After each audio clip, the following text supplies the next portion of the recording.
Não, hoje a nossa aula ela é de escatologia. É a revista nova. Revista nova. Não é essa aqui, não? Ó. É. Eu trouxe a minha porque ainda era, né? É. Aqui, ó. Ele dá uma geologia ainda. Isso. Pode pegar aqui. Essa daqui, ó. Essa é nova. Hoje o nosso Essa assunto. É a primeira aula? Essa é a primeira. É.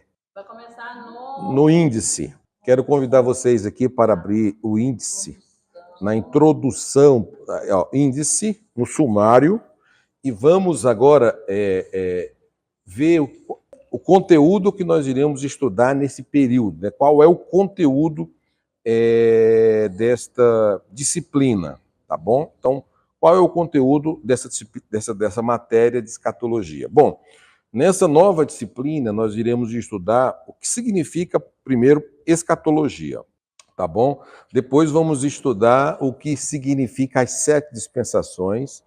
Vamos estudar o estado intermediário dos mortos, que é isso que vem a ser, a posição geográfica dos mortos, aonde os mortos ficam depois, depois que morrem, né? Qual é o local certo que a Bíblia mostra? Exatamente. Então vamos entender esse conceito. Vamos falar sobre a Terra dividida em 3 partes. A Bíblia fala de 3 céus, vamos estudar sobre o arrebatamento da igreja, o tribunal de Cristo, vamos estudar sobre todos que haverão de comparecer ante o tribunal de Cristo, a celebração das bodas do Cordeiro, o grande tribunal, as teorias escatológicas sobre o milênio, teorias tribulacionistas, teorias acerca do milênio, o que é o milênio, ressurreição dos mortos, analisando as 2 ressurreições, a primeira ressurreição e a segunda ressurreição, e os corpos ressurretos, e o juízo final e a eternidade, o eterno perfeito estado da terra. Pronto. É uma disciplina muito importante. Toda aqui ela essa disciplina sim, mas esse assunto ele é baseado mais em Apocalipse. Daniel, Ezequiel e Apocalipse. São os livros testes, podemos dizer assim, que são os livros base para o nosso estudo de escatologia. Então vamos para a introdução do nosso assunto de escatologia. O que vem a ser, o que significa escatologia bíblica? Pai do Senhor. Não, imagina, Pai do Senhor. Deus o que significa escatologia bíblica? Bom, página inicial aí, tá, irmãos? Então, escatologia bíblica é essa aí, isso, inicial. Escatologia bíblica, quando a pessoa olha assim, o que isso vem a ser? O que significa escatologia? Antes de falar com vocês, eu quero dizer o seguinte, a escatologia bíblica, tá? Marque aí. A escatologia bíblica é a coroa da teologia sistemática. De todas as teologias de toda a teologia, bibliologia, cristologia, teologia, antropologia, angelologia, enfim, toda a doutrina dos anjos, doutrina do homem, doutrina do pecado, doutrina da salvação, doutrina da Bíblia, de todas as que nós estudamos, a doutrina da escatologia, ela é a coroa da teologia sistemática. Marque aí, isso é muito importante. Para um bom entendedor de escatologia, ele tem que entender de toda a teologia sistemática. Marque aí. Agora, antes de começar a nossa introdução, tem uma outra coisa muito importante que você tem que marcar na tábua do seu coração aí. Para você entender escatologia, para que você possa ser um bom entendedor de escatologia, ou que você possa fazer uma previsão de alguma coisa sobre escatologia, a chave da escatologia, chama-se, para que você entenda bem escatologia, o livro do Apocalipse, você precisa entender a chave da escatologia bíblica. E o que é a chave da escatologia bíblica? São as 70 semanas proféticas de Daniel. Se você não entende as 70 semanas proféticas de Daniel, você não e nunca, e vai ser difícil, você entender de escatologia. Pode colocar um ponto. Quando nós estudarmos as 70 semanas de Daniel aqui, da visão de Daniel no capítulo 9, a partir do capítulo 9, aí você vai dizer assim, nossa, abriu os meus horizontes. Amém? Fechou? A palavra escatologia, não. Nós vamos estudar isso aí. Agora, bom, escatologia é a doutrina das últimas coisas, ou das coisas que vão acontecer. Isso aqui é muito importante. A palavra escatologia é formada de duas palavras gregas. Eschatos, tá? Eschatos, que a forma que se lê é eschatos, que significa últimos. Então, eschatos significa últimos. Eschatos significa últimos acontecimentos. Então, nós estamos estudando eschatos. Nós vamos estudar agora o que vai acontecer no futuro. Ou seja, nós somos o único povo que sabemos o que vai acontecer no futuro. Então, eu não preciso nem da internet para pesquisar, nem do jornal para falar, nem da televisão para dizer o que vai acontecer com o mundo, porque eu já sei, nós já sabemos. Quem estuda escatologia sabe o que vai acontecer no futuro. Por exemplo, estão dizendo que a Terra vai explodir. O que é que a escatologia bíblica diz? Estão dizendo que a Terra vai acabar. O que é que a escatologia bíblica diz? E assim sucessivamente. Quem entende escatologia descansa em Deus, porque esse mundo, esse planeta está nas mãos de Deus. Bom, e posterior é logia. Logia, isso, escatos, que lê-se escatos, que significa último, que significa posterior. E é formado de logia, escatologia, escato, mais logia, e logia significa estudo, tratado ou doutrina. Então, escatologia é a doutrina dos últimos acontecimentos, tá?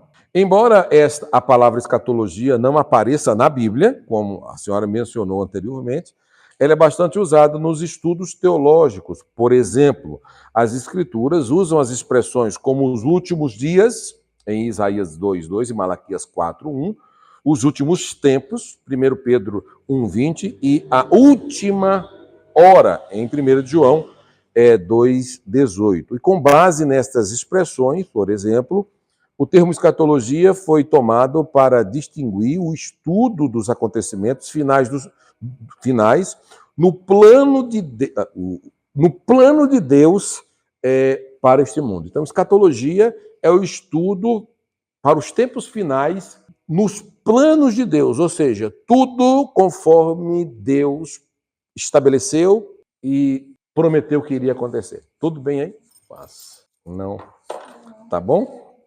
Então, escatologia. Então, voltando aqui, então, as últimas coisas não são apenas os acontecimentos do fim da história da humanidade, mas também aqueles que estão no final da existência do indivíduo, como a morte física, o estado entre a morte e a ressurreição, e ainda aqueles eventos que estão além da história, como a existência na eternidade. A escatologia, como eu já falei anteriormente, marque aí para vocês nunca esquecerem.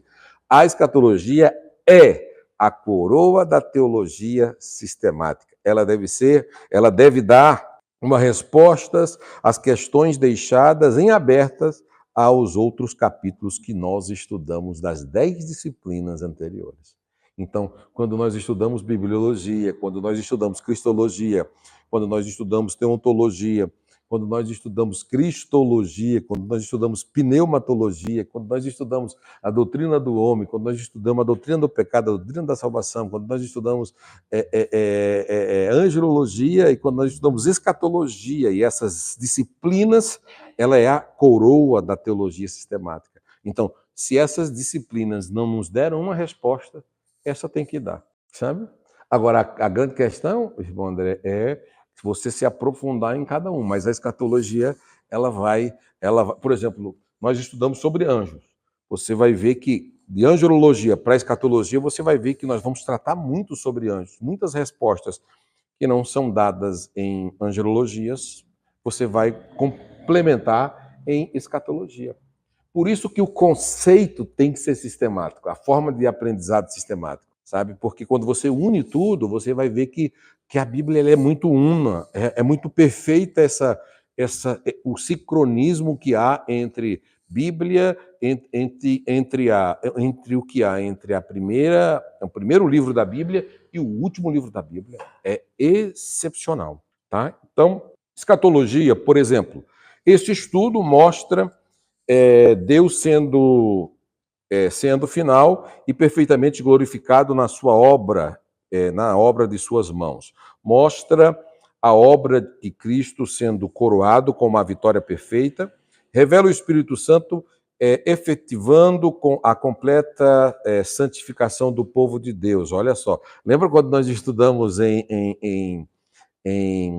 na doutrina da salvação, a completa santificação do povo de Deus. Apresenta o pecado sendo totalmente destruído e o homem sendo transformado em imagem e semelhança de Deus. A escatologia mostra a igreja militante sendo transformada em igreja triunfante. Tudo fazendo parte da igreja, da teologia sistemática, né? E de eclesiologia, e em uma igreja completamente vitoriosa em Cristo Jesus. Essa disciplina, escatologia, está especialmente relacionada com a salvação cristã. Como é que pode, né? Ela está relacionada com a salvação cristã, ao ponto que quando nós tratamos de cristologia, aí é salvação. Quando nós falamos de Deus, é salvação. Quando nós falamos da doutrina da salvação, da soteriologia, da doutrina que estuda a salvação, quando nós estudamos também a armatiologia, que é a doutrina do pecado, todas elas remetem à doutrina escatológica, porque se o arrebatamento acontecer agora, só vão ser arrebatados, por exemplo, os que estiverem salvos na pessoa bendita do nosso Senhor e Salvador Jesus Cristo. Então, essa disciplina está especialmente relacionada com a salvação. Não podemos menosprezar jamais, em hipótese alguma, a escatologia, essa doutrina dos últimos acontecimentos, sob pena de ficarmos sem o devido conhecimento. Isso aqui, deixa eu já, até aqui nessa introdução, aqui, firmar uma coisa aqui com vocês. O grande problema nosso hoje, nós que somos pentecostais, nós que estamos vivendo esse momento desse analfabetismo religioso nas igrejas, de pessoas que não querem estudar, pessoas que não amam as escrituras, pessoas que não amam a doutrina dos últimos acontecimentos, pessoas que não amam o céu, pessoas que não amam a vinda, pessoas que não amam o retorno do mestre porque estão muito ligadas com as coisas aqui na terra. Isso é um perigo, porque isso está muito relacionado à sua salvação. Olha como a doutrina da escatologia, ela demonstra o seu nível a respeito da tua salvação, o nível.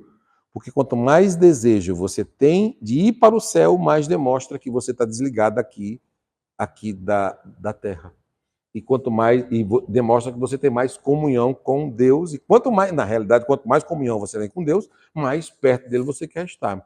Então, quando você está mais perto da salvação, quando você está mais perto da salvação é quando você está perto do arrebatamento, até mesmo de uma morte, no caso de uma fatalidade, de uma morte acontecendo na vida de um salvo, de um justo, de um santo, automaticamente ele vai estar mais perto de Deus. Então, até como ver a morte, como nós temos que ver a morte, é diferente de como um cristão que vê a morte que só pensa aqui na terra. Então, aqui nós vamos entender que até na morte de um justo, nós temos que se alegrar. Na morte de um justo. Agora, quando ele é injusto, tem que lamentar, porque essa doutrina ela divide céu e inferno. Essa matéria. Exato, porque nós corremos o risco, aqui, por não estudar escatologia, por ser uma doutrina tão importante, um alerta, uma segurança, porque está falando da alegria da nossa salvação, eu quero logo que isso aconteça. Nós estamos vivendo uma das épocas mais de crentes analfabetos doutrinariamente sobre as últimas coisas, sobre a escatologia, que a gente possa imaginar. ao ponto de você não ter quase ninguém que tenha uma teoria correta sobre a vinda de Jesus. Parece que o alfabetismo, quanto mais tempo passa, mais as pessoas não têm qual é a ideia completa sobre início, meio e fim sobre a doutrina dos últimos acontecimentos. E ficar sem esse conhecimento, ficar sem esse conhecimento desse futuro, dessa alegria futura, dessa salvação futura, é o que muita gente hoje não tem.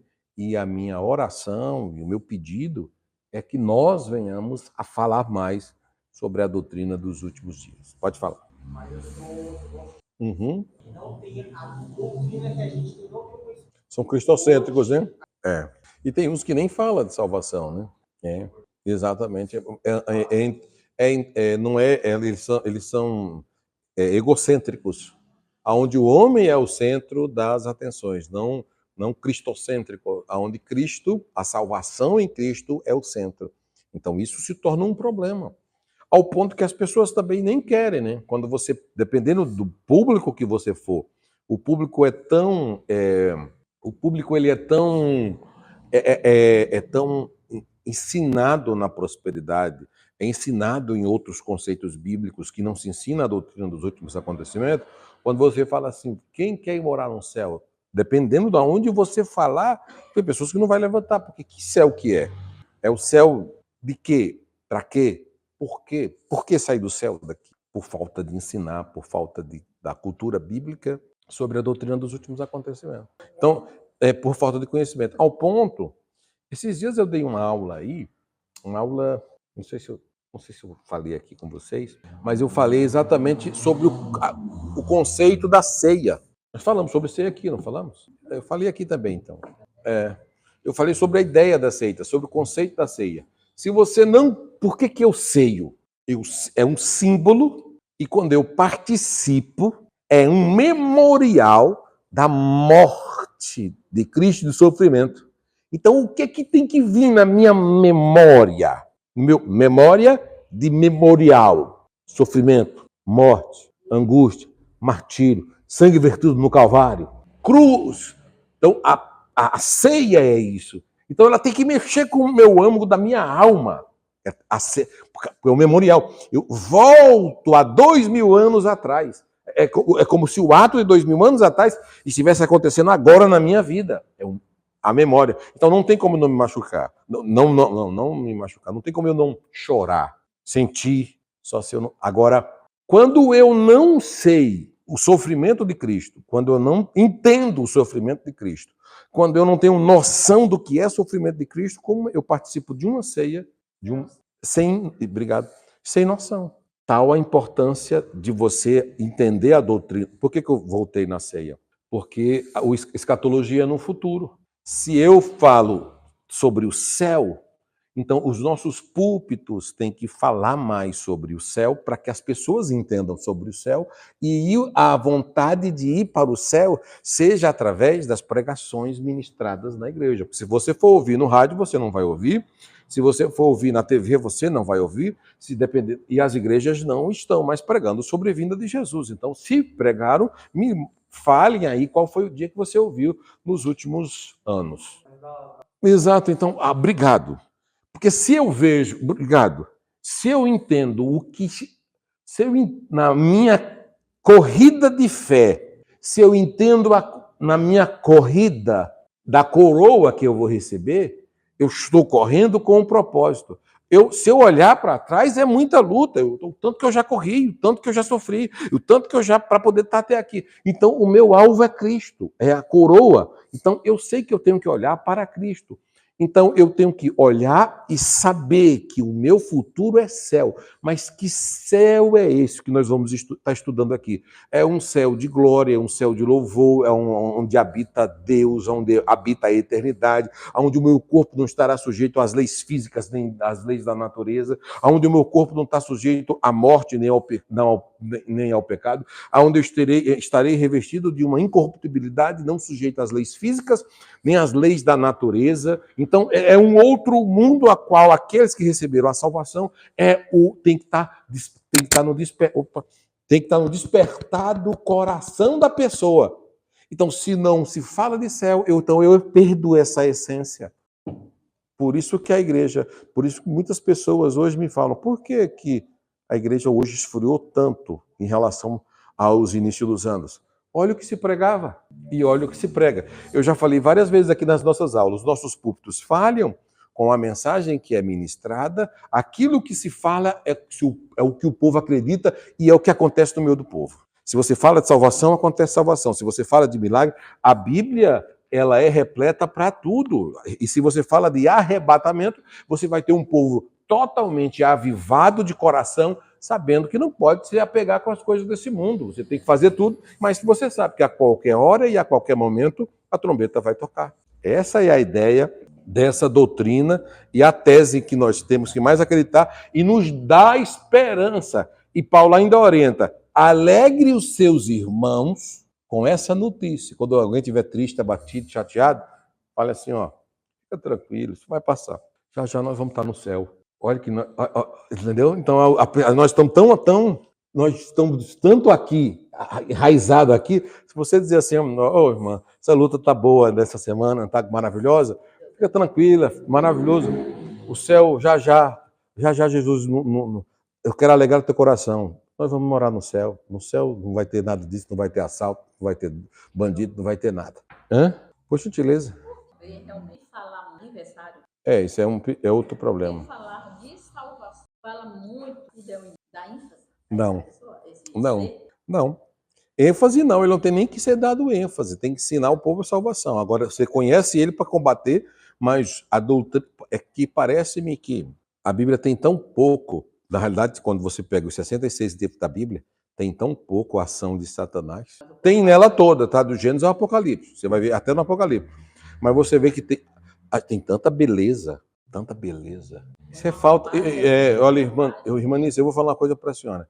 Isso é falta de conhecimento bíblico. Isso é falta do Espírito Santo de Deus. Exatamente. Exatamente. Os outros livros agitam os colocando. Exatamente. Foi o próprio homem, foi o algo. Aí você vê. Se é um ato errado, Então, aí você pega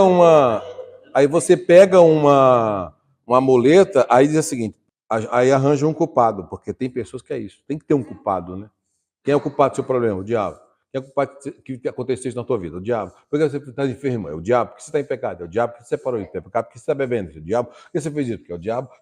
Aí você coloca tudo nele, tudo na conta dele, porque é mais fácil. Toda vez, pelo menos por mês, alguma coisa assim, todo mundo fala de Davi. Só que aí tá. E quando vai falar foi ele, só que ele arrependeu, que é o coração que Deus quer, o coração. Tudo que acontece. Ele é um homem, como a gente. Ele é falho. Porque ele não era para estar rodando naquele horário, né? Mas não é porque não foi o horário, ele travou ele ou ele caiu, alguma coisa, dormiu. A consequência foi a consequência de um pecado. Como a essa, mas tem terceiro que ele é ruim, que ele é mau, aí ele é terrível. Sim. A pessoa não Exato. É falta, aí já é aquela doutrina que nós estudamos sobre a regeneração. Se tiver não, só pode ser a pior pessoa, índole ruim em tudo. Só que se ela conhecer Cristo, ela vai ter mudança. Sim. Não tem como ela não ter. Aquilo que ela recebeu como cultura, como influência, passa a ser mudado, porque Cristo muda o seu conceito de vida, né? Teve uma regeneração, então você passa a não concordar mais com as ideias e você muda de direção, é mudança de direção. Você muda até o português, até sua forma de falar, como eu já falei aqui. Vamos dar continuidade. Bom, há uma variedade de divergências hermenêuticas no meio protestante, tá? Na introdução ainda. Não só no meio protestante, mas também no meio tradicional acerca dos últimos tempos. Porém, em vários livros bíblicos, particularmente no livro do Apocalipse, encontramos referências relativas aos acontecimentos finais da história da humanidade. Em toda a Bíblia encontramos referências aos fins dos tempos. Tá? Este foi um dos assuntos mais ensinados durante o ministério de Jesus aqui na Terra. Então, para entendermos melhor escatologia, eu começo sempre com as 7 dispensações. Por que começo com as 7 dispensações? Porque estudaremos um plano estabelecido por Deus, já que nós somos pentecostais, a minha linha, eu vou apresentar outras linhas aqui no decorrer, de interpretação das escrituras, né? No milênio, dos pré-tribulacionistas, enfim. Mas nós vamos começar da interpretação inicial da linha protestante, sobre as 7 dispensações. O que vem a ser, o que significa. Para você que está estudando, eu não sei se você já ouviu essa expressão, as 7 dispensações, mas eu vou falar uma coisa para você. Pensa num assunto bacana de se estudar, muito bom, que são as 7 dispensações. Nós vamos estudar aqui assim, de uma forma rápida, porque são 5 aulas aqui que nós participamos no geral, mas não sobre esse assunto, mas do assunto geral de escatologia. Mas no nosso canal eu tenho, eu acho, não sei se eu mandei essa semana, mas eu tenho 5 horas, que são 5 aulas, em um evento que eu fui aqui fora do estado de São Paulo, e eu estava ministrando, acho que umas 3.000 pessoas estavam ali, muita gente, né? Coisa boa. E tem um assunto completo, assim, porque por mais que eu falei, queria falar em 7 dias, né? Eu queria falar em 7 dias. Aí, na hora que eu cheguei, reduziu para 5, então eu tive que colocar 7, o tempo de 7 dias em 5 dias, né? Então eu reduzi ainda bastante. É difícil usar essa luzinha aqui, coisa aqui, né? Você tá falando essa... Entendeu? Porque é uma multidão, né? É uma multidão. Qual? Nessa lente e É nova? Não, É nova a lente? eu troquei o ano. Mas está refletindo aqui também. Estou vendo um monte de luz aí. Não, a luz ela fica escura, mas nossa, eu me atrapalho todo estou vendo. Né? Atrapalha tudo. Oh. E eu tenho glaucoma. Aí, Aí já viu, né? Estou chegando quase nada. Sério? Da próxima eu vou aumentar um pouquinho a letra para dar uma maiorzinha aí para a senhora. Né? Então vamos aqui ao nosso assunto, as 7 dispensações. Que é isso? O que vem a ser e o que significa? Esse assunto aqui mexeu muito com a minha cabeça no início da minha fé. Porque eu não sei se eu já falei com vocês, vou contar um segredinho aqui. Eu lia o livro do Apocalipse e não entendia nada. Né? Bem-vinda, né? Eu lia. E quanto mais lia, eu falei assim, vou desistir, Ivanice. Porque que é isso? Como é que você lê? Aí vem cavalo, aí vem tigre, aí vem dragão, aí vem céu, aí vem terra, abre porta, fecha selo, derruba gente, vem dragão da terra, vem do mar, vem besta pequena. Rapaz, é tanta... Ancião. Eu falei, meu Deus do céu, isso aqui é físico, é figurado, é simbólico, o que é? O que é que se entende? Mas foi uma dificuldade, eu lia, relia. Quanto mais eu lia, porque... Aí até que eu comecei a dizer assim, não, sozinho eu não vou conseguir. Vou procurar professores que me orientem da melhor forma possível para entender a escatologia. Foi aí que o meu professor de escatologia, chamado professor Ivaldo de Jesus, que é o professor da Bíblia, do pregador pentecostal, ele foi meu professor de escatologia. A primeira vez que eu estudei com ele, escatologia, foi com... E ele falou, pastor Lenilberto, na realidade eu nem era pastor, irmão Lenilberto, para você entender escatologia, você tem que entender a chave da escatologia bíblica, que são as 70 semanas proféticas de Daniel. Se você não estudar esse assunto, o livro do Apocalipse, o livro de Daniel você vai se perder, porque é tudo certinho. Escatologia tem que bater a conta. É as 70 semanas de Daniel. Então você pode colocar aí, ó, a chave da escatologia bíblica são as 70 semanas de Daniel. Se aquela pessoa que se diz que é professor de escatologia não manjar das 70, pode dizer que foi eu que falei. Professor, se você não sabe das 70 semanas, eu depois vou trazer aqui todas elas para vocês vão ver. Então nós vamos entender por que ela é a chave. Talvez possa ficar um pouco confuso na introdução dessa aula, mas depois vai ficar mais claro quando eu começar a falar sobre esse assunto. Bom, no estudo introdutório da escatologia bíblica, faz-se necessário não só falar sobre os últimos acontecimentos, como também relembrar o passado, como ponto de partida para entendermos o presente e o futuro que está se aproximando. Bom, o passado já foi presente, e futuro. O presente será passado, mas já foi futuro. O futuro será presente depois do passado. Então, olha a importância aqui, só para colocar isso aqui, olha a importância de estudar escatologia. Porque o que Jesus falou naquela época, que nós entendemos hoje que era escatologia, hoje, estudando escatologia, automaticamente, falou, meu Deus, já faz 2000 anos que ele falou. Como, por exemplo, o que é escatologia? Escatologia é tudo que é falado e é para o futuro. Como, por exemplo, Jesus falou que iria nos buscar em breve. Ele falou, a ceia, ele participou das ceias e disse assim, até breve, nós estaremos participando no céu. Ele disse, um breve. Ele disse, até já. Ele disse, até logo, nós estaremos participando. Então, ele deu um até logo para todos nós. E o que acontece com isso? E isso, naquela época, era presente. Hoje, para nós, era presente que era para acontecer no futuro. E para nós, hoje, é o quê? Aqui escatologia é tudo. Isso. Isso. Mas o que Jesus falou sobre nos buscar? Ele falou no passado. Quando ele falou no passado. E hoje, para nós, é o quê? E hoje é futuro. Então, nós estamos acreditando, a igreja, desde quando foi fundada no Atos dos Apóstolos, no Pentecostes, nós estamos acreditando nesse futuro há quase 2000 anos que Jesus vai voltar. Então, isso é escatologia. Estamos esperando. Exatamente. E a nossa esperança é que esse futuro... a igreja tem que estar esperando. Agora, olha só, a nossa esperança é que esse futuro se torne presente, para que um dia o futuro se torne passado, o futuro se torne presente e o futuro se torne passado. E o presente se torne passado. E tudo se torne passado depois do arrebatamento. Está claro?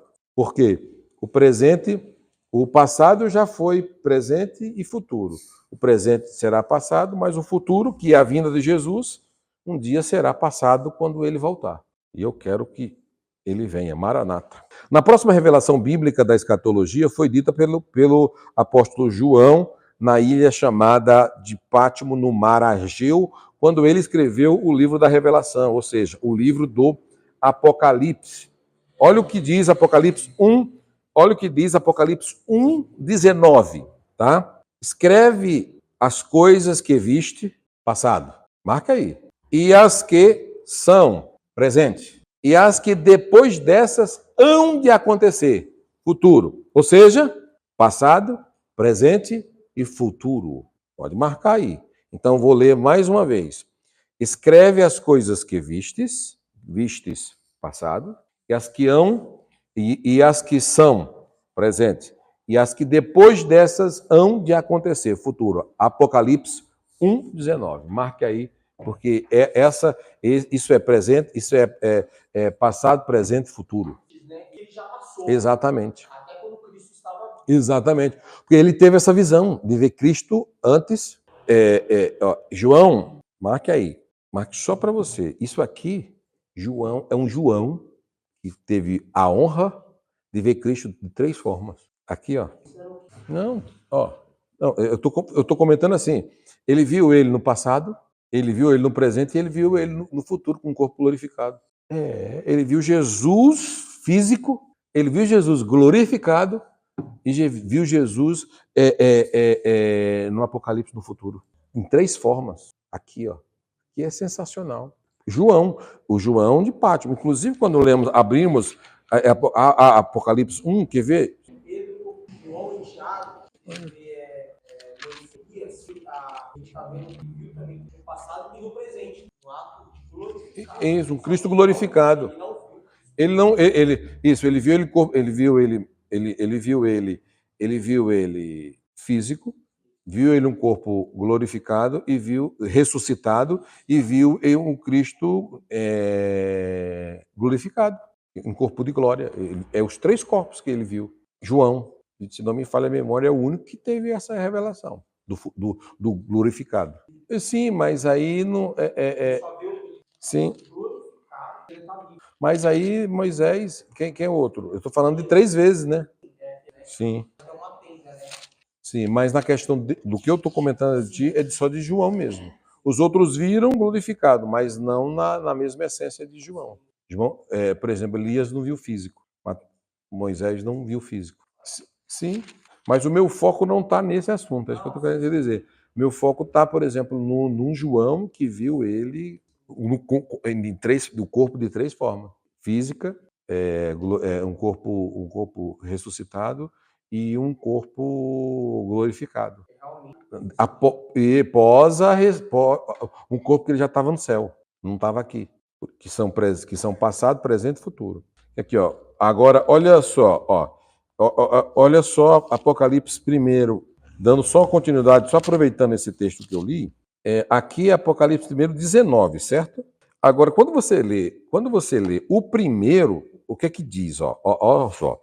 Revelação de Jesus Cristo, a qual Deus lhe deu para mostrar aos seus servos as coisas que brevemente devem acontecer pelo seu anjo, e enviou e as notificou a João, seu servo. Posso fazer uma pergunta já para abrir a aula de escatologia aqui? Quem enviou a revelação? De quem é essa revelação? Não pode ler aqui. E aí, o restante? Olha que livro forte. Então, peraí. A revelação, vamos ler? Primeiro, a revelação é de Jesus, Gênesis, o Apocalipse primeiro. A revelação é de Jesus. Quem deu a revelação foi Deus, a qual Deus lhe deu. Segundo, para quê? Para mostrar a quem? Seus servos as coisas que brevemente, ou seja, as coisas que no futuro iam acontecer, né? Ok. E quem anunciou? O anjo. E esse anjo notificou a quem? Que era o quê? Servo de quem? De Cristo. Olha que mensagem na introdução da carta do livro do Apocalipse, poderosa na sua essência para carimbar. Sabe o que é que está carimbando aqui? A ação do poder de Deus, a ação do poder divino, a ação do poder do Espírito, a ação do poder de Deus. A própria Trindade mostra a sua ação aqui, na própria revelação. Aí, o 2 diz: o qual testificou da palavra de Deus e do testemunho de Jesus Cristo e de tudo que tem vistos. Aí 3, aí entra: bem-aventurado aquele que lê e os que ouvem as palavras dessa profecia e guarda-as, as coisas que nela estão escritas, porque o tempo está próximo. O tempo, skatos, futuro, o fim. Então, eu vou só até aqui, só para poder nós darmos continuidade. Então, esse livro aqui é sensacional. Quero já conversar com vocês para, nesse período das aulas que estivermos estudando, vamos estudar o livro do Apocalipse, tá bom? Ler o livro do Apocalipse, vocês me pedem depois no grupo para que eu possa enviar para vocês algum material, o áudio para ouvir, o áudio explicando, e vai ajudar muito. Quando eu entendi o livro do Apocalipse, e eu não ouvi esses dias alguém errando no livro do Apocalipse na TV, complicadíssimo, sabe quando? Lendo um texto, porque o livro do Apocalipse ele não é físico, a maioria dele é simbólico, não é palpável, você não toca, você não pega. Olha aí, nós começamos já o livro lendo, não tem nada físico. Aí uma pessoa na televisão falou assim: Jesus Cristo vai descer, e vai descer montado num cavalo branco. Imagina ele com aquela força num cavalo branco, todo mundo montado no cavalo branco, e a gente montado e vindo. Não, mas vai descer assim. Não, mas no arrebatamento. Não, não, no arrebatamento não. Aí no arrebatamento, o arrebatamento isso, nas nuvens, o arrebatamento. Mas é a segunda fase do arrebatamento. Simboliza um cavalo mesmo, branco. Mas é símbolo, não quer dizer que ele vai vir montado de um cavalo. Quer dizer que ali fala da força e do poder do cavalo e do seu exército na segunda etapa da vinda de Cristo. Então imagina você materializar um cavalo descendo do céu. Não, imagina um monte de gente que acredita.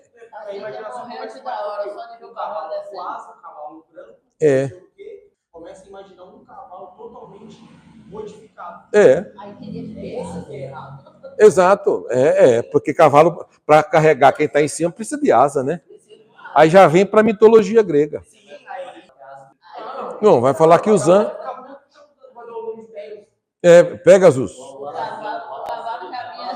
cavalo já vinha descer turbinado, com asa e motorizado. Para vocês verem a importância de estudar escatologia. Então vamos devagar e vamos entendendo o conceito e essa disciplina. Isso dá pra gente entender porque a gente não é. Tudo bem, irmão André? Bom, então vamos aqui para o que significa, o que vem a ser, o que significa na nossa aula de Médium Teologia hoje aqui do CETAT, o que significa dispensação. Olha só, marque aí, porque isso é importante. O que significa dispensação? Marque aí. Dispensação é um período de um tempo durante a qual os homens são provados a respeito da obediência acerca da revelação da vontade de Deus. Scofield, ou seja, Dr. Scofield diz na sua Bíblia que dispensação é o período de oportunidade que Deus concedeu aos homens através de toda a história sobre a Terra. Estes períodos foram divididos pelos teólogos em 7 períodos, que nós chamamos de 7 dispensações: inocência, consciência, governo humano, patriarcal, lei, graça e milênio. Na primeira dispensação. Então, o que é que aqui na minha introdução da minha fala aqui, eu digo assim, o que é dispensação, professor Laniberto? Dispensação é um período de oportunidade que Deus dá para o homem para testar o homem em relação à sua obediência. Ou seja, o homem está tendo uma oportunidade. Inclusive, vou até ler aqui, essa definição de Scofield é muito boa. É um período de oportunidade que Deus concedeu ao homem através da história, ou de um período, né, para que o homem fosse testado em relação à sua obediência. Então, Scofield diz, dispensação é um período que o homem é provado a respeito da sua obediência acerca da vontade de Deus. Então, foi dividido teologicamente em 7 períodos de oportunidade. Ou seja, cada período de oportunidade, o homem era testado diferente. E hoje, o nosso período de oportunidade já faz quase 2000 anos que é o mesmo formato. Os homens é que mudam as formas, mas é o mesmo formato, desde quando Cristo morreu e ressuscitou. Agora, qual é a primeira dispensação? O que vem a ser... Bom, vocês marcaram aí o que significa dispensação, né? O que é dispensação? Marca aí. Dispensação é um período onde o povo... É isso. Isso significa que se na outra dispensação a forma pode ser outra. Entendeu? Então, e todas essas dispensações têm um sinal escatológico que Deus mostra. Inocência, passou. Consciência, passou. Governo humano, passou. Patriarcal, Abraão, Isaac, Jacó, passou. Lei, Moisés, passou. Graça, igreja, é aqui nós estamos. Já faz 2000 anos que nós estamos. Nós estamos na dispensação da graça. Todas já se passaram. Falta essa aqui, que está se findando. Exato. Para poder começar a grande tribulação e o milênio, que é a última. A qualquer momento. Agora! Eita, agora! Ela pode acabar agora. Vou até... Para os alunos aí que estão nos assistindo, pode acabar agora. Pode acabar agora. Maranata, ora vem, Senhor Jesus. Então, vamos aqui dar continuidade nesse assunto aqui, sobre a dispensação. Bom, então, o que é dispensação da inocência ou adâmica? Edêmica da inocência. É a primeira dispensação. Lembra quando eu sou apaixonado por teologia, por isso, porque quando eu comecei a estudar, eu estava aí sentadinho no lugar de vocês, eu falava assim, como é que uma disciplina, depois de 1 ano estudando, você vai estudar ela e ela volta para Gênesis para poder fechar com chave de ouro? Como é que eu vou aqui começar a estudar escatologia e eu estou voltando para Gênesis, gente? Isso aqui eu amo, chega meu coração, meu transpiro de amar as Escrituras. Olha que coisa linda. Olha o que está aqui.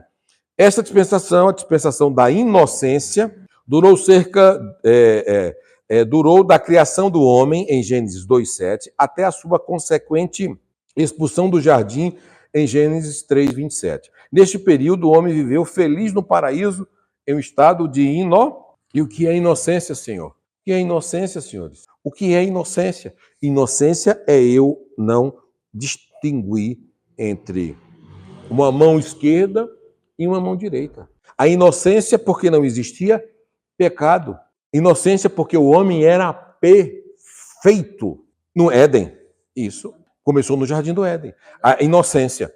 Então, o homem no Éden, a consequência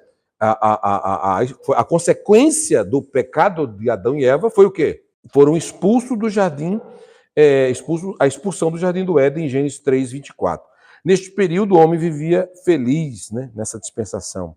Muito feliz. Bom, o tempo de duração da inocência, da dispensação da inocência, pode ter sido de muitos anos ou de milhares de anos, porque não se tem uma ideia teológica entre esse período, entendeu? Não existe ideia a Bíblia não nos dá a ideia do período de tempo que o homem viveu no Éden. Estou falando de uma vida que Adão viveu, se é o Éden, se só foi. Depois que ele morreu, ele começou a viver. Ele morreu fisicamente, morreu espiritualmente, morreu em pecado, ele teve todas as consequências da morte dele, né? E ele viveu esse tempo todo a partir dali, porque Adão era eterno, né? Ele era eterno, se não tivesse pecado. Não era como Deus, né? Porque ele foi criado. Nada criado é eterno como Deus, entendeu? Era imortal, semelhante aos anjos, né? Teve uma criação. Então, a consequência da desobediência levou ao homem a perder tudo isso. Que agora, a partir da escatologia, o que é que Jesus veio? Veio trazer tudo isso de volta, veio trazer o Éden de volta, ó. Veio o segundo Adão, veio fazer o que o primeiro Adão perdeu. Trazer de volta o que... Rapaz, isso é sensacional. Verdade, hein? Bom, então o tempo nós não sabemos, tá, gente? Mas nós sabemos, porém, com a desobediência do homem, entrou o pecado no mundo e com ele a morte. Romanos 5:12. A partir daí nós temos a ideia após o pecado. Então, bom, o homem falhou nessa dispensação e deixou de ser inocente, passando então a viver pela consciência. O grande sinal escatológico dessa dispensação é a promessa da destruição definitiva de Satanás em Gênesis capítulo 3, versículo 15. Precisa nem falar que vocês estão ninja nessa passagem, né? Estão ninja. Né? Eu só tô ouvindo.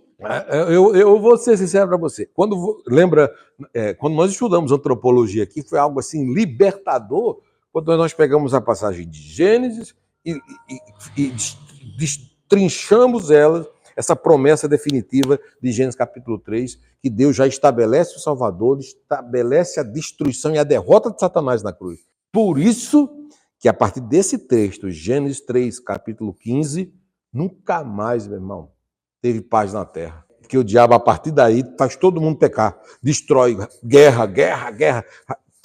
Vocês lembram lá da história? Já fizeram os irmãos, um irmão matar o outro. Pode falar. Ela pode... mas você já fez essa pergunta? Ela tem uma interpretação lá no futuro, na graça. Tem duas interpretações, né? Uma pode ser a Roma, o papado, e outra está relacionada aos pés na cruz, entendeu? Já tem a ver que já é passada. Essa ferida já passou. A ferida feita pelos filhos. Tem até uma passagem bíblica que, assim, o que eles fizeram, né? A morte é a ferida nas mãos, né? Principalmente o machucado que foi feito, a ferida que lhe feriram, mas está mais relacionado aqui, ó, e pés, entendeu? Que tem uma passagem que nós vamos estudar sobre esse assunto.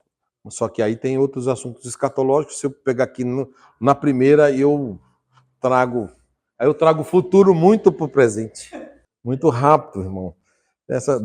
Volta para fazer ela depois. Você fez uma pergunta do futuro. Olha, eu sou um dos professores privilegiados, porque professor que entende escatologia, qualquer professor universitário, se você for perguntar sobre o futuro, ele não vai saber sobre o futuro. Por isso que nós somos um povo, meus irmãos. Irmãos, nós somos um povo tremendo. Tudo está reservado para nós. Deus tem tudo para qualquer nação. Pergunta para qualquer povo. Exato. Pergunta para qualquer um. Nós temos resposta para tudo, porque Deus nos deu. E principalmente sobre o futuro. Escatologia, doutrina do fim. Bom, pode perguntar. Elas estão dentro dessa... porque a dispensação são períodos. E as 70 semanas, começaram a contar dentro de um período dispensacional. Ó, captou? Não posso falar porque está no futuro, não posso falar agora. Professor que antecipa, aluno não aprende, né? Porque vai estar lá na frente. Principalmente escatologia. Não. É um período entre que Deus está provando a tua obediência e vendo a tua fé em cada período. Quando da inocência, o homem era inocente. Então Deus olhou para o homem e disse assim, eu vou colocar vocês aqui em um período, vou dar uma oportunidade para vocês, um período de tempo, e quero ouvir a obediência de vocês em relação à fé. E automaticamente não foi muito legal. E automaticamente eles eram inocentes. Então, cada período é um período. Vamos para o próximo. O próximo é a dispensação antediluviana, tá? Que também é chamada de dispensação da consciência. Essa dispensação vai da queda do homem, em Gênesis 3, até o dilúvio em Gênesis 7. Já estudamos muito isso aqui, hein? Essa turma aqui, eu tenho o maior orgulho. Quando eu vejo um texto, eu digo assim, eu sei que vocês sabem. Porque nós falamos aqui em Gênesis 6, então Gênesis 6 é o prenúncio do Gênesis 7, acabou. Quem aprendeu Gênesis 6, 7 é fichinha. Então, automaticamente, essa dispensação, a dispensação da consciência, e essa dispensação aqui, lembra que é uma dispensação mal, aonde o homem conseguia distinguir entre o pecado. Essa dispensação aqui vai até Gênesis 7. O tempo de duração foi cerca de 1656 anos, onde a maldade do povo, onde Deus se arrependeu de ter feito o homem. Entendeu? Então, Deus se arrependeu e disse assim, o meu espírito não vai mais contender com este povo. O povo aqui, 1600, se essa dispensação teve 1656 anos, quando você une para os homens que viviam 900, 600, 700, ninguém morria, rapaz. Período difícil. Lembra que nós conversamos sobre esse assunto? Esse período dessa dispensação, os homens viviam muito, até Matusalém, que viveu 900, quase um período inteiro da dispensação, gente. 9. Imagina só. E a dispensação toda...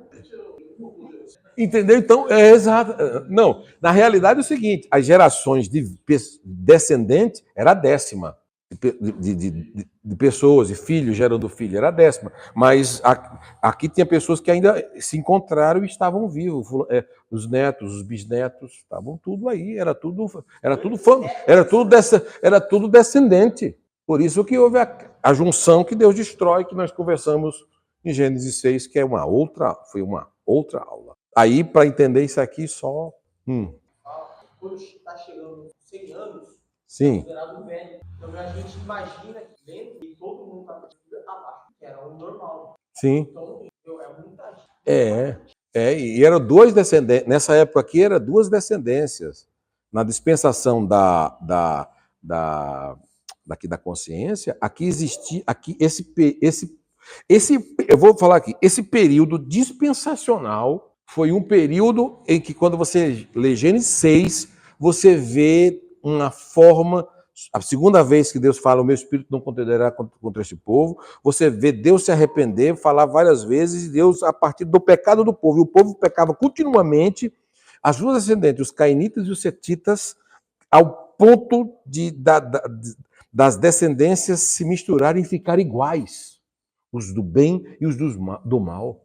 Descendência do mal, ficou muito ruim. Aí vem o dilúvio sobre esse período aqui. E é um período curto, não é grande não. Mas automaticamente ele encerra com o dilúvio. Então a segunda dispensação, ela encerra com o dilúvio. A primeira dispensação, ela encerra com isso.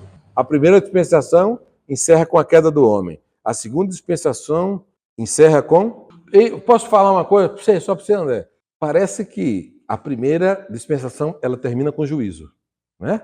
Juízo sobre a humanidade. Porque Adão estava só, mas ele representa a humanidade. Juízo. Segunda, dispensação terminou com um juízo sobre a terra. Será se a terceira dispensação, vou perguntar para você, depois você me pergunta de volta, se a terceira dispensação vai terminar com um juízo de Deus na finalização. E será se a que nós estamos vai ter juízo? Eu já expliquei isso aqui para vocês. Claro, o arrebatamento é um juízo sobre os que fincam, para os que ficam. É juízo? Eita, meu Deus, marca aí, viu? Bora. Bom, então vamos lá, dando continuidade. Então vamos ainda para a segunda. Dispensação antediluviana ou dispensação da consciência. Essa dispensação vai da queda do homem, em Gênesis 3, até o dilúvio, em Gênesis 7. O tempo de duração vai cerca de 1.659 anos. O homem também falhou nessa dispensação. Bom, o ponto de Deus, ao ponto de Deus planejar destruir a humanidade em consequência da corrupção de todo o gênero humano, Gênesis 6. Tá? Então, o grande sinal escatológico dessa dispensação é a preservação do justo Noé e a sua família em uma arca. O juízo divino aplicado sobre esta geração, sobre essa geração rebelde. A apresentação divina de Noé e sua família do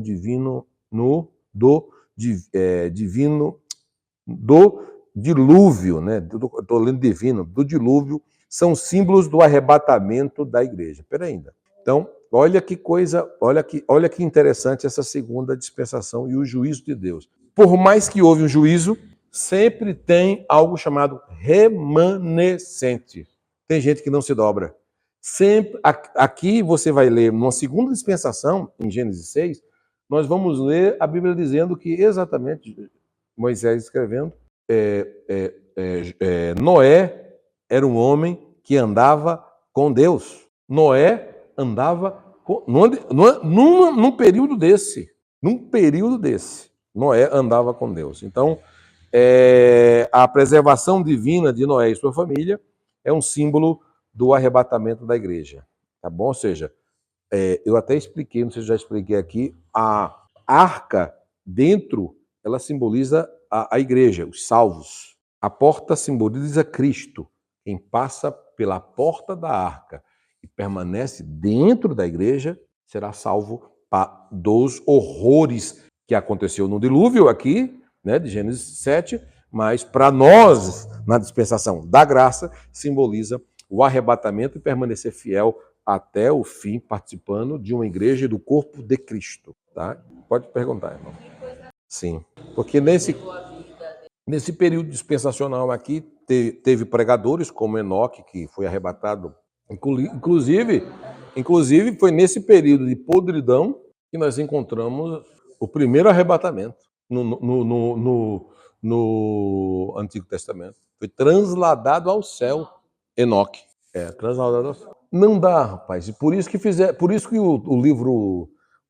o livro, na realidade, esse período aqui de dispensação aqui, ó, deixa eu voltar aqui. Esse período aqui, entre Gênesis 3 e Gênesis 7, é pouca informação. Porque entre Gênesis 6 até Gênesis 7, desenvolveu nações. E a Bíblia não deixa muito claro aqui os descendentes, a maldade do povo, entendeu? A igreja será... Exatamente. É um símbolo da família de Noé, da geração de Noé, que será representado aí, ó, do juízo divino que virá sobre o mundo, né? Outro grande sinal escatológico registrado neste período foi a transladação de Enoque, ó, que nós já falamos, inclusive vamos ler em Gênesis 5, 24, tá? Então vamos ler, que é até importante, nós estávamos falando, mas já que essa turma aqui é boa, que já faz as perguntas, já falamos antes de 5, 24. Então, por isso que os livros apócrifos, tem um livro de Enoque, que narra um paralelo muito grande aqui desses acontecimentos. Até mesmo aqui de Gênesis 6, abrem mais lacuna, que a Bíblia não deixou margem para isso, entendeu? Aí que entra as heresias, né? Então tem uma galera aí que só acredita no que não está aqui. Por exemplo, acredita, nas histórias acredita nas histórias dos livros apócrifos, como é que chama, meu Deus? Acredita nos livros apócrifos Acredito na história dos livros apócrifos, mas não acredito na história dos livros canônicos. Na realidade, não é bíblico, eles são antibíblicos, são livros apócrifos desses mesmos períodos, né? São livros que foram escritos e narrados desses mesmos períodos. Ah, tá. Não, é isso que eu estou te falando, em períodos iguais, semelhantes, Bíblias e livros históricos, nesse caso aqui, dos livros de Enoque, desses outros livros, são livros que a Bíblia, quando ela foi feita, ou seja, não feita, quando ela foi selecionada nos livros apócrifos, entre apócrifos e livros não apócrifos, existiam, então, centenas e centenas e centenas de livros. Então, em meio a tantos livros, como selecionar só 66? Como, por exemplo, existe Evangelho de, por exemplo, existe o livro de Enoque, existe o Evangelho de Nicodemos, existe o Evangelho de João, existe o Evangelho do Apocalipse, existe o Evangelho de Judas, acho que, não me falha a memória, tem um Evangelho, tem o Apocalipse de Judas. Então, outras pessoas escreveram também. Enoque. Entendeu? Então, o próprio Enoque, como aqui dá, quem escreveu os 5 primeiros livros da Bíblia, que está no Canon, os 5 são Moisés, mas tem alguns que dizem que não foi Moisés. E tem várias teorias sobre isso, que Moisés não escreveu Gênesis, entendeu? Que Moisés não escreveu o Êxodo, entendeu? Então, e assim sucessivamente. Mas nesse caso aqui, nós não trabalhamos dentro dos livros apócrifos. Mas a igreja, quando ela foi, vai lá que tínhamos centenas de pergaminhos falando de Gênesis. Como escolher somente Você viu que o livro de Gênesis é um livraço, né? 50 capítulos, não é isso? Se não me faz memória? 50, né? Imagina você pegar um livro de 50 capítulos no meio de tanta história apócrifa, de tanta apologia, e pegar esse detalhe desses 50 capítulos e dizer assim, todas essas histórias são divinamente inspiradas por Deus. Imagina, depois tem o Êxodo, depois na realidade, tem o Antigo Testamento inteiro e tem o Novo Testamento inteiro. Então, o que a igreja fez naquela época para descobrir se esses livros são apócrifos ou não? Então, primeiro, o livro teria que ser escrito por um apóstolo, por um profeta, por alguém que tivesse contato direto com Deus. Segundo, isso Antigo Testamento. Novo Testamento, o mesmo conceito. O livro teria que ser escrito por alguém que andou com quem aprendeu, ou seja, que fosse discípulo dos apóstolos, certo? E um outro conceito. Para aquele livro ser, aquela escrita fazer parte do cânon, todas as comunidades teriam que usar ele como divino, de livros históricos. Então tinha essa regra, essa vara reta de medir para fazer a avaliação se o livro era apócrifo ou não apócrifo. Então, por exemplo, no caso do livro do Enoque, tem coisas bacanas do livro do Enoque, muito bom, mas dentro dessa vara, dessa régua de medir, isso ficou fora, como tantas outras histórias que ficaram fora, como capítulos ficaram fora, como alguns capítulos foram tirados que ficaram fora, e assim sucessivamente, entendeu? Então, tinha um critério, então, e esse critério foi até o ano 100 da era cristã. Exatamente. Agora, imagina se o cânon não tivesse fechado no ano 100. Qualquer história que falasse da Bíblia depois... não, é o que fazem até hoje, né? Não, isso aqui é história bíblica. Vamos contestar. Achamos um pergaminho assim, vamos contestar que é mentira aquela história. Aí acham pergaminhos e dizem assim, por que a história de Jesus ela é oculta, do menino Jesus, e ele já aparece menino, depois já aparece fazendo milagre, e esse período inteiro? A Bíblia não está preocupada em narrar todos os mínimos detalhes, sabe, dessa história. Senão a Bíblia, imagina como seria as Escrituras. Nós já não lemos 66, imagina se tivesse que ter aqui 150 livros, e dividir a Bíblia em duas. Irmão, me dá aqui a parte 3 da Bíblia. Me dá a parte 6 da Bíblia. Aí, a gente já não lê com um volumezinho só. E antigamente está aqui. Imagina, a primeira vez que eu vi uma Bíblia na minha vida era desse tamanho. Falei, nunca que eu vou ler um negócio desse. Assustador. Quando eu vi, como católico, um bom católico. 5:24. Enoque andou com Deus e não apareceu mais, porquanto Deus para si o tomou. E viveu Matusalém, aqui ó, 187, ó, viveu Matusalém 187 anos e gerou Lameque. Aqui vem a genealogia, né? Essa genealogia que é importantíssima, porque já começa começa também na genealogia e já começa com Adão, até essa geração. Quem não entende essa genealogia vai ter dificuldade a entender Gênesis 6. Quem não entender Gênesis 5 não vai ter dificuldade de entender Gênesis 6. Bom, assim como Enoque foi trasladado por andar com Deus, assim também a igreja que anda com Deus será arrebatada ao encontro do Senhor nos ares. Deixa eu fazer uma pergunta para vocês aqui.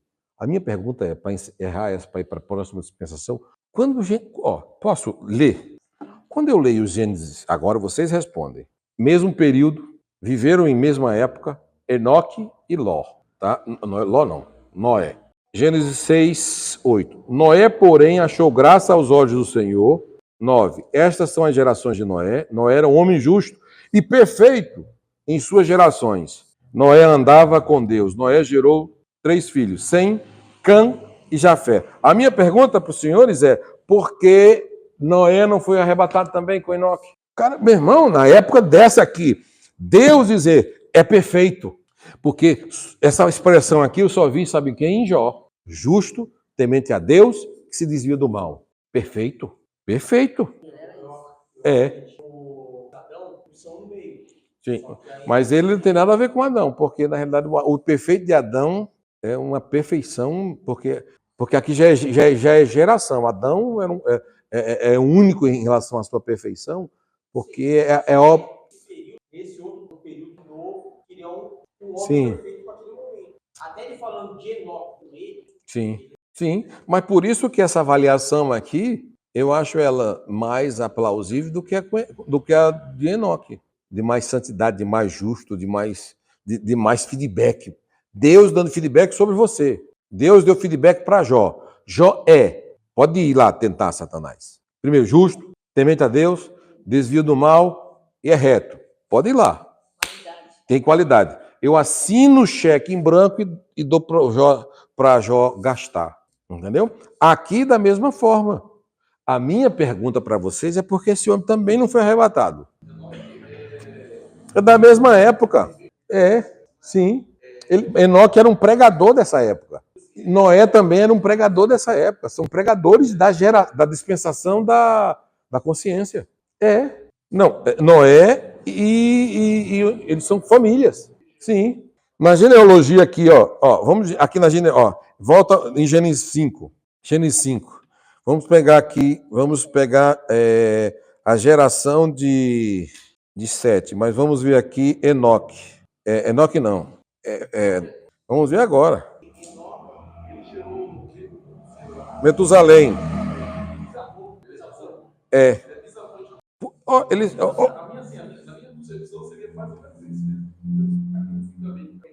Não, ele não morreu, ele transladado.